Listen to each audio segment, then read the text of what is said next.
For great ideas and practical tools you can start using tomorrow to grow your business and separate you from the competition, you've come to the right place.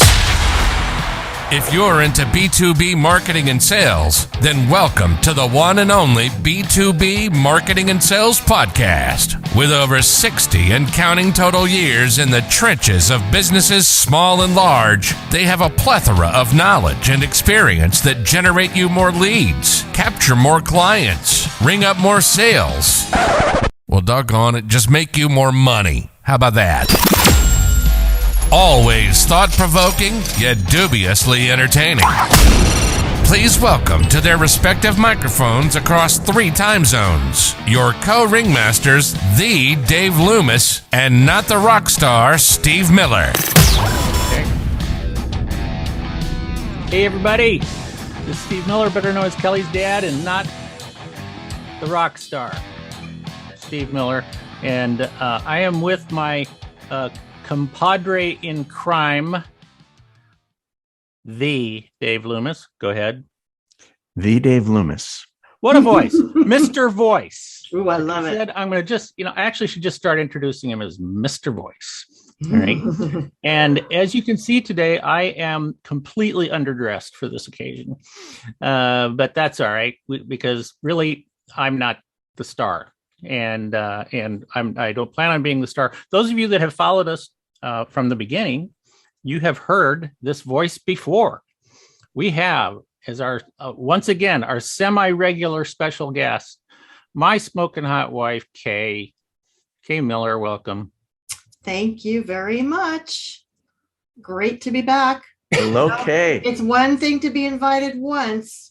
That's it's right. A whole different deal when you're invited back. So that's right. Yeah, we couldn't get enough. Couldn't get enough of Muffler Mama. Muffler Mom. That's exactly right, because that's her background. She was a very successful. At one time, she was the world's #1 muffler salesperson. So, and I coined her Muffler Mama. I don't remember when. Obviously, during some white wine incident. But tequila.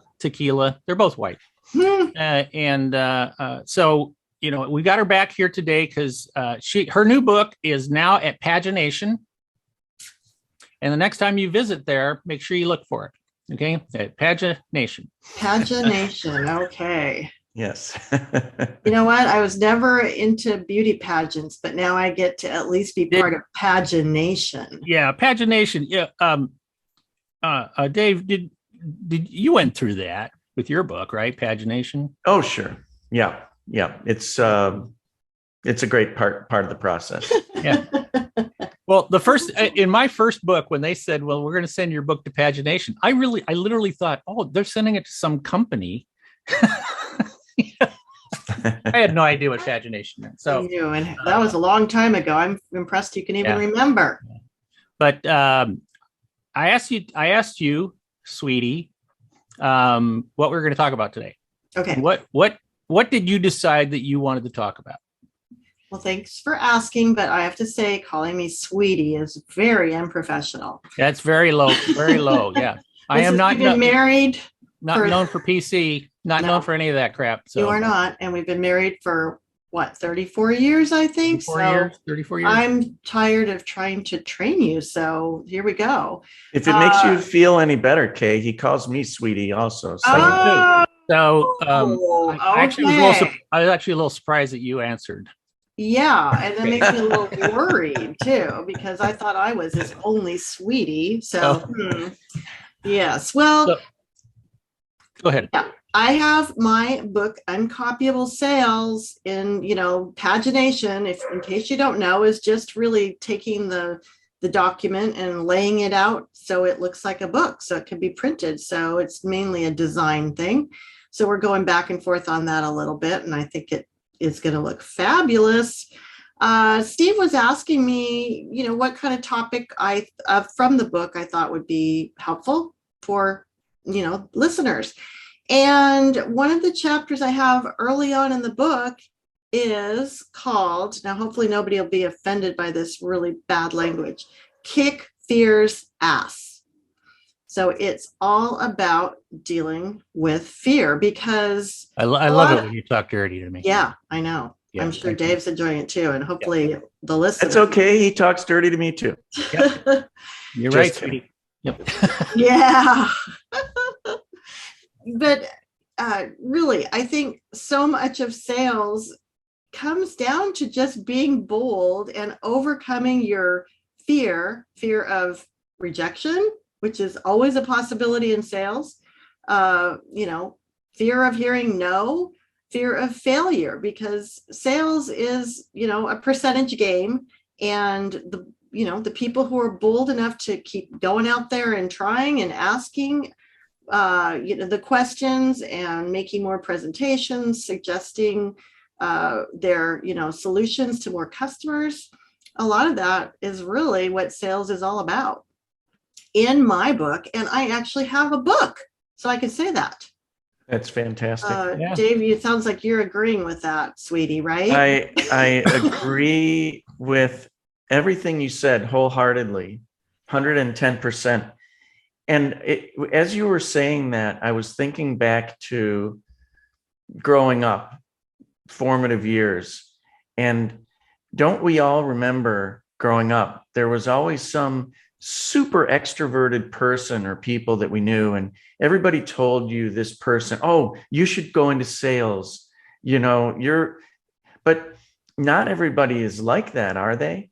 And so I feel like as a result, like when we all grow up, we're conditioned to think that a salesperson is a certain kind of way, a certain kind of person.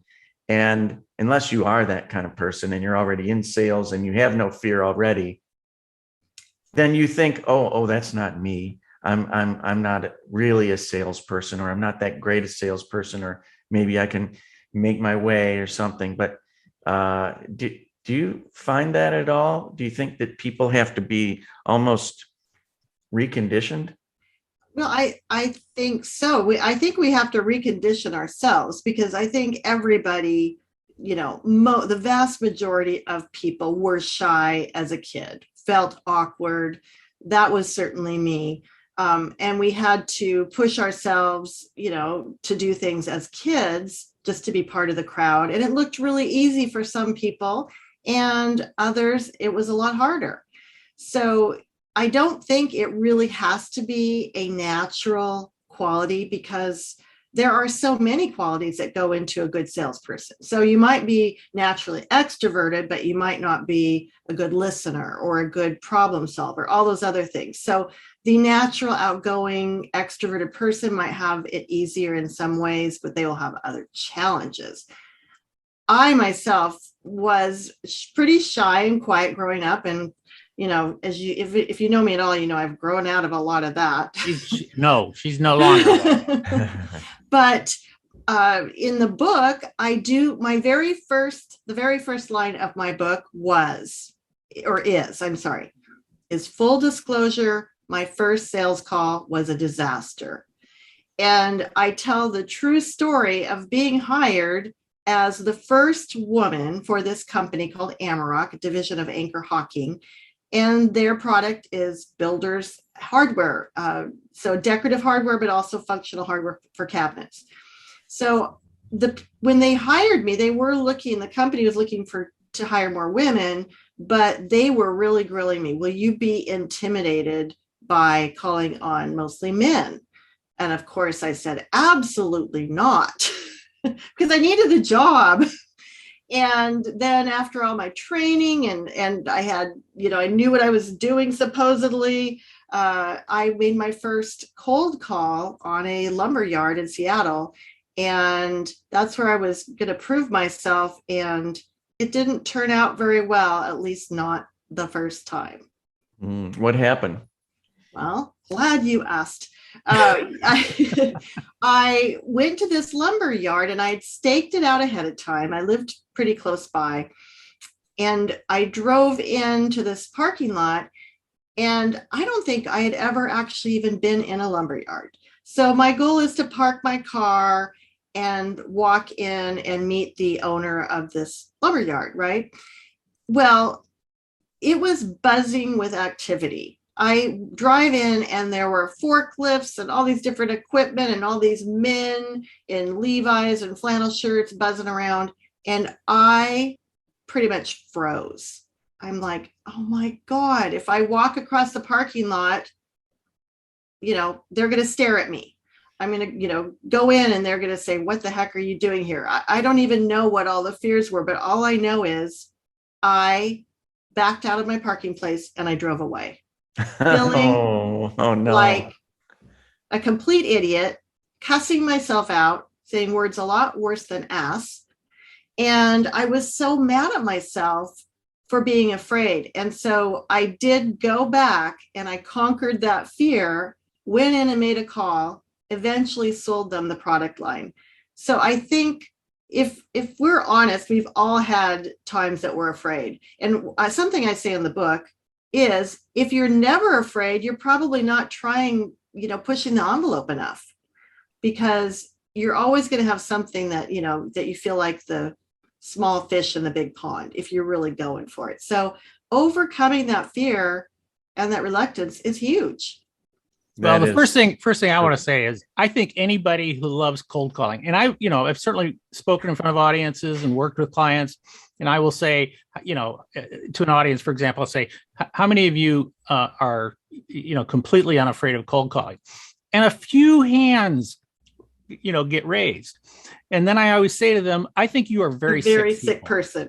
I know that line. Because I am not, I do not like cold calling. Never did like cold calling. However, I will say, anytime we try to do something that we've really never done before is uncomfortable, don't you think?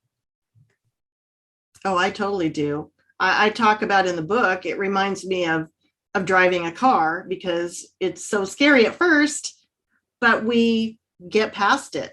We're so motivated to drive away from our homes. But the first time you do something, it's very scary. And in the book, I do have some suggestions and things that have helped me, but part of it is just, you have to just really make yourself do it. And if you could do it once, it will get easier. Here's a question to anybody that's out there listening and thinking about this and thinking, oh yeah, I guess I am maybe a little bit fearful here and there, or maybe a lot. But here's my question to you. What do you have to lose? That is a great question. I really like that question, because really, unless you're doing something really dangerous, it's probably not going to be a huge consequence anyway. And, you have nothing to gain by not going for it. So how do you help people that want to get over that? I don't know how you got over that and turned the car around and went back over there and, started over. I remember part of it for me was that I just felt like such total crap when I didn't go in and make that call. So for me, part of it is just analyzing, how will I feel if I do that thing that I'm afraid of?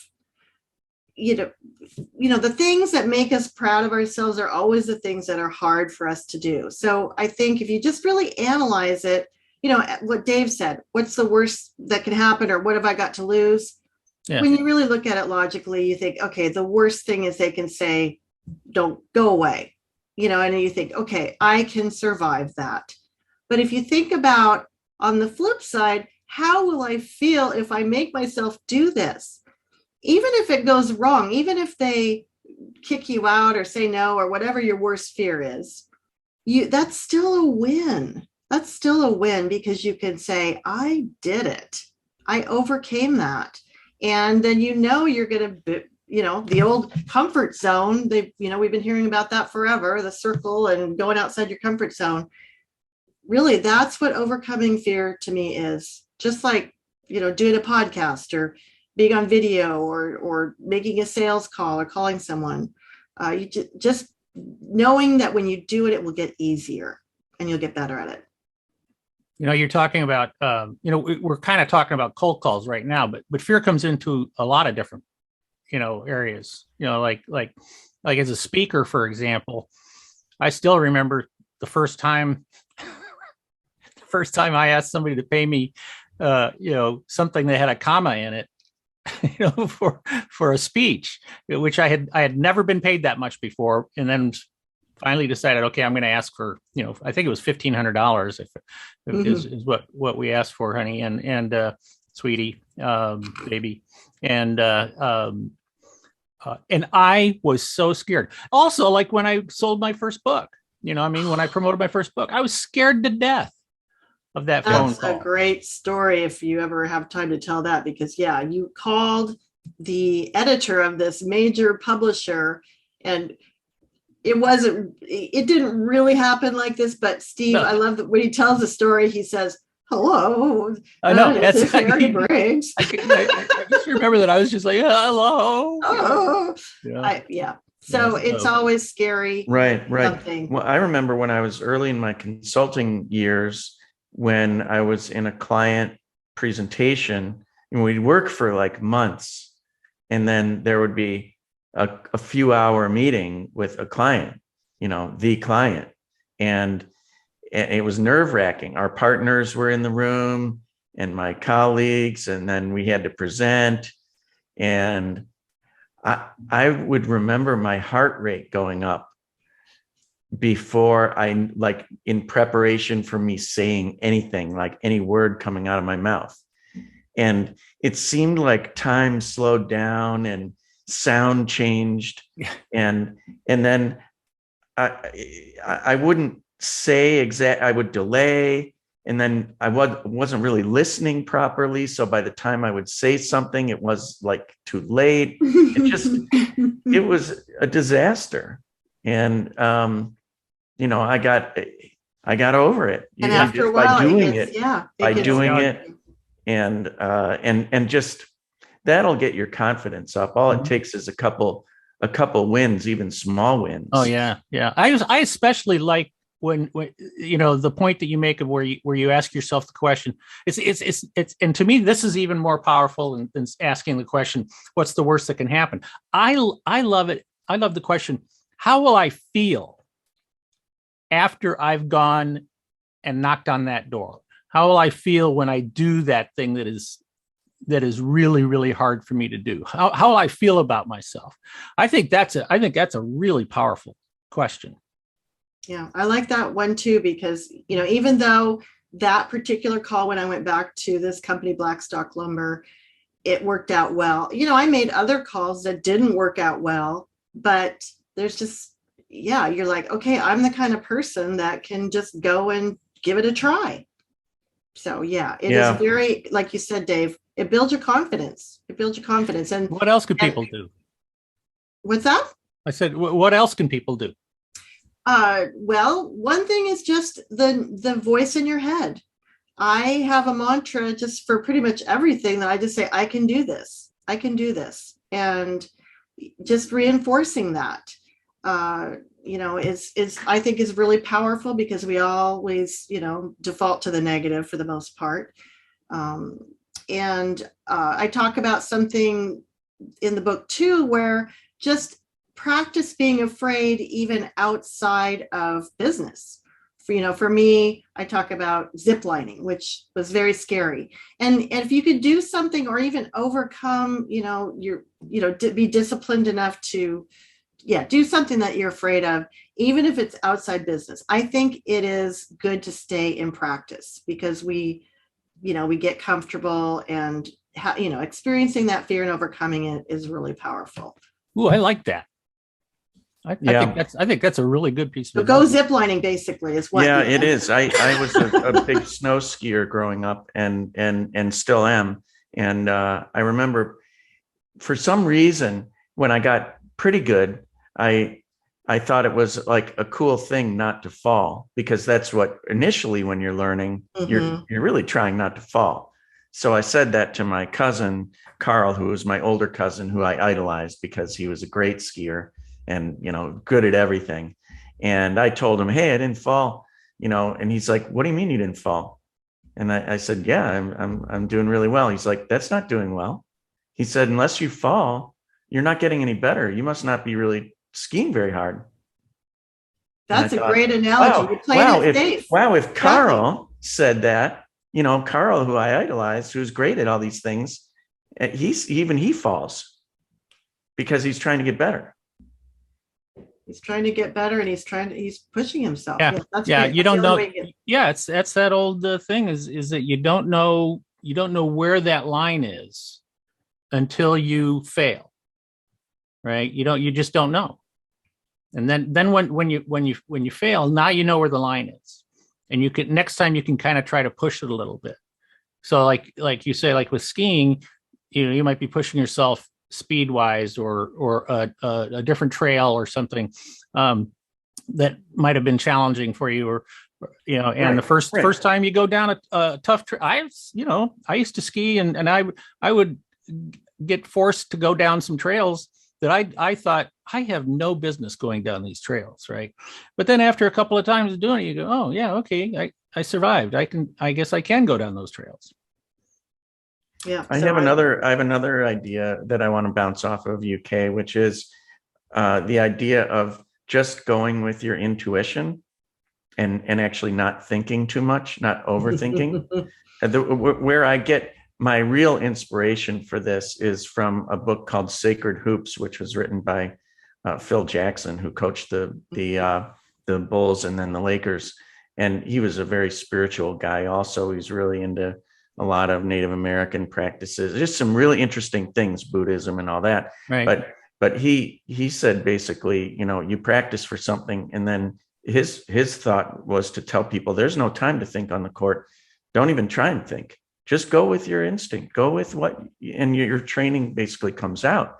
And somehow I feel like that's good with personal interaction, even just with meeting someone.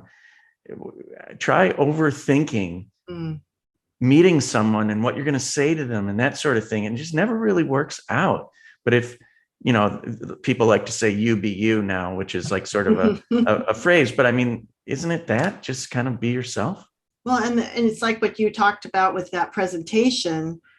You were so wrapped up in, what are you going to say? And just the particulars, when that would have been good advice to say, okay, let that go and just go with your intuition. You believe in this product, this presentation, just share that instead of worrying about what people are going to think or how you're going to sound, all that. So yeah, that's good. I like it. Yeah. Too. I remember one time I was on a sales call with Dutch Anthony's honey. I know him. And the sales call, we were trying to make a sale to Kohler company, right? Up in Wisconsin. And we were gonna be pitching them on a trade show exhibit, a custom designed trade show exhibit. And we broke all the rules with it. And we're sitting in the room before the meeting starts, and literally just as the meeting's getting ready to start, somebody walks over to us and whispers, "Herb's here." And Dutch goes, "Oh, that's great. That's awesome." And I thought, who the hell's Herb?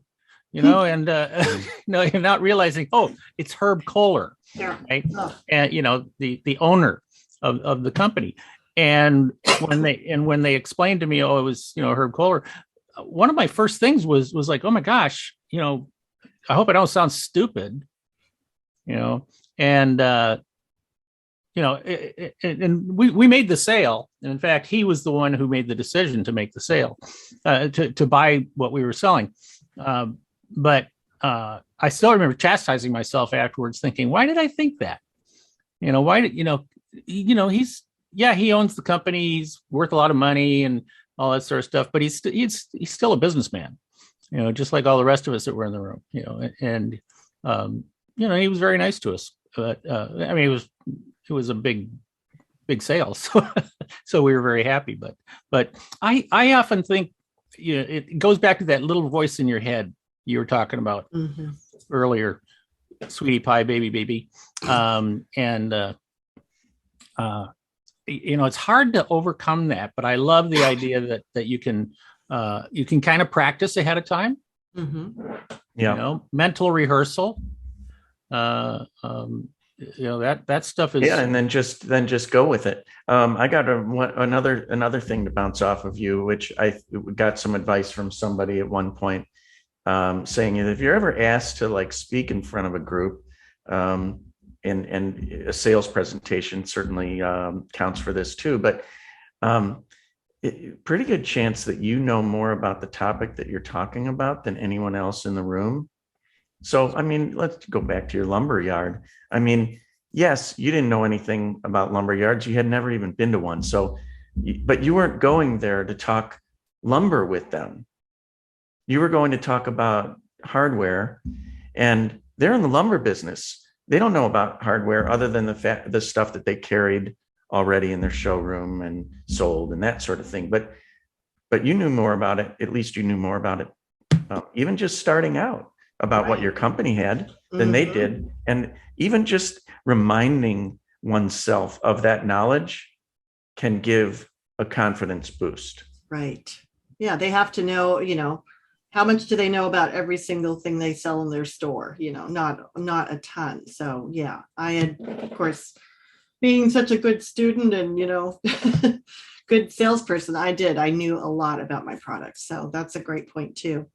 So I'm going to cut us off here in a couple minutes, but I want to kind of set the stage for next time you come in, because I want to set the stage for the how to separate yourself from the other salespeople, and what you did at Walker Automotive to one of the things that you did, and I'm sure you know what I'm talking about. But if we were to fit, how do we wrap this up? Okay, that Casey baby Casey. Oh my gosh.